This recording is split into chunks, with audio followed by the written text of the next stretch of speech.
Para descobrir o que é verdadeiramente singular em nós, é necessária uma reflexão profunda. É então que nos apercebemos de como a descoberta da individualidade é invulgarmente difícil. Carl Jung.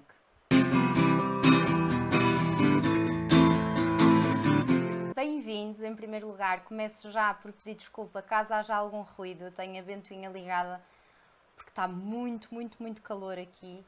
E então espero que não se note no vídeo, mas aqui ainda faz um bocadinho de ruído. Eu ando há anos a querer ler alguma coisa do Carl Jung. Infelizmente não encontro nada de especial, pelo menos nas livrarias e na grande distribuição.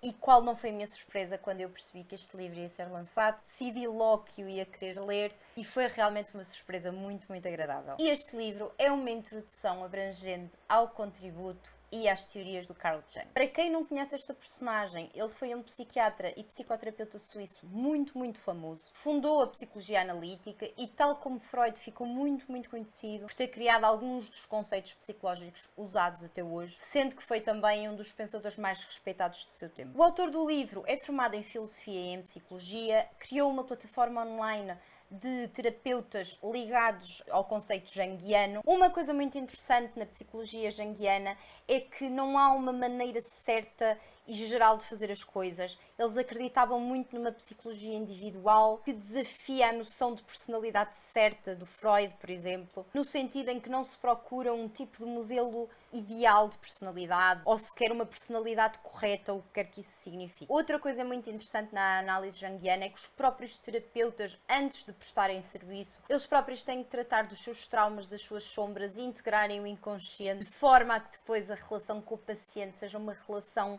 genuína e transparente. O autor vai se debruçar sobre temas que foram o foco de trabalho de toda uma vida do Jung, seja o inconsciente pessoal, seja o coletivo, sendo que o inconsciente para o autor acaba por ser o projeto de quem nós somos, sem que tenhamos consciência disso, nomeadamente no que diz respeito a memórias, experiências reprimidas.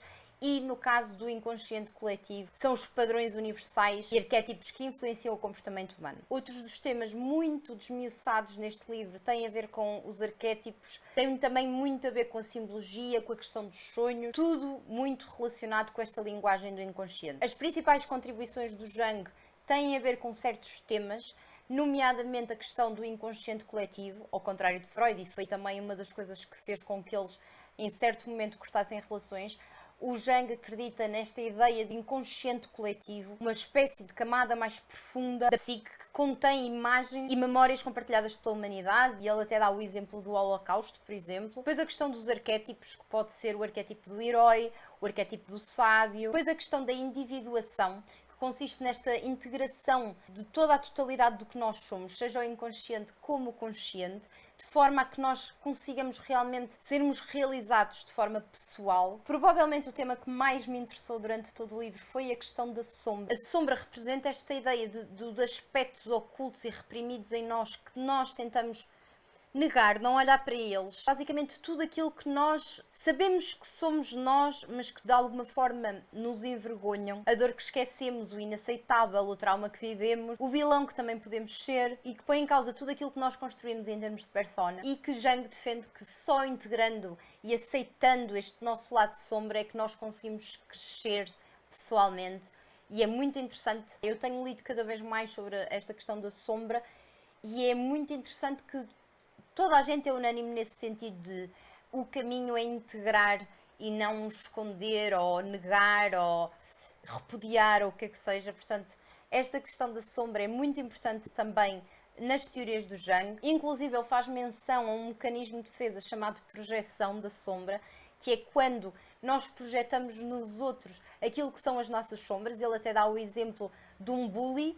Normalmente, o alvo de um bully é sempre um miúdo nerd, porque muito provavelmente ele está a projetar a insegurança dele em não ser nerd, em não se identificar ele próprio como uma pessoa inteligente.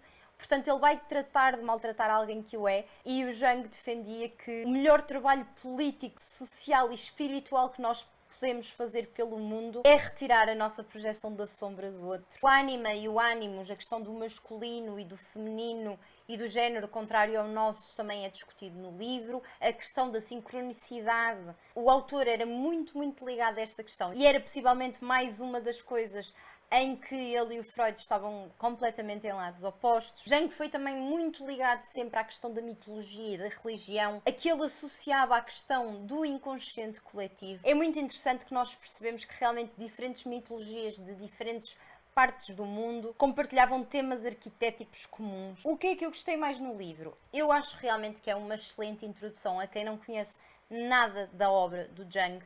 Eu sinto que aprendi imenso, há muita informação neste livro, há muita exploração de diferentes conceitos, como é que funciona na prática. Achei que realmente o autor conseguiu esmiuçar muito bem as coisas e tornar super acessível não só a estudantes e profissionais dentro da área da psicologia, mas a qualquer tipo de interessado. Ele usa imensas referências bibliográficas para temas mais específicos, sugere leituras. O livro também tem imensas imagens e fotografias, exemplos de figuras da cultura pop, seja o Neil Gaiman, seja o Jimi Hendrix. Isso também acaba por tornar muito mais aliciante a leitura, pelo menos para mim. O que é que eu não gostei tanto no livro? Há certos momentos no livro em que o autor, o Gary, dá opiniões políticas e faz uma ligação às teorias do Jung.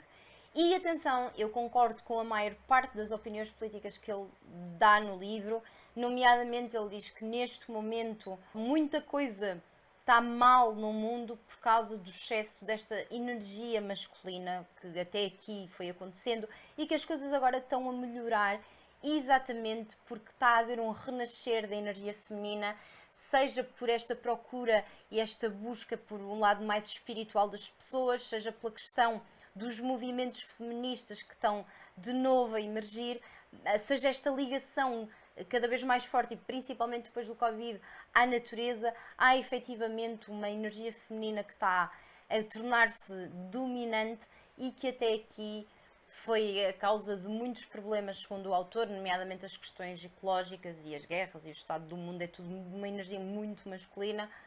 Mas lá está, eu acho que isto não era escusado, era desnecessária esta opinião política, acho que não é interessante a quem procura neste livro informações sobre o Jung, apesar de ele falar muito desta questão de que todos temos a parte masculina e feminina e o que é que significa cada uma delas. Fala também muito sobre os tipos de personalidade, foi ele que criou este conceito de introvertido e extrovertido.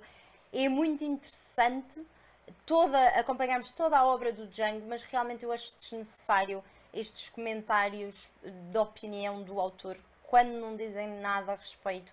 Apesar de haverem temas que se cruzam, não dizem respeito à obra específica do Jung. Senti realmente ao longo de todo o livro que estava a ser fascinante. Foi muito, muito fácil de ler este livro. Li-o compulsivamente, é muito, muito mesmo, muito interessante. Para quem tem esta curiosidade sobre temas da psique humana. Se gostam destes temas, espreitem porque é mesmo muito acessível e uma delícia de ler. Espero que tenham gostado. Beijinhos e até à próxima segunda-feira.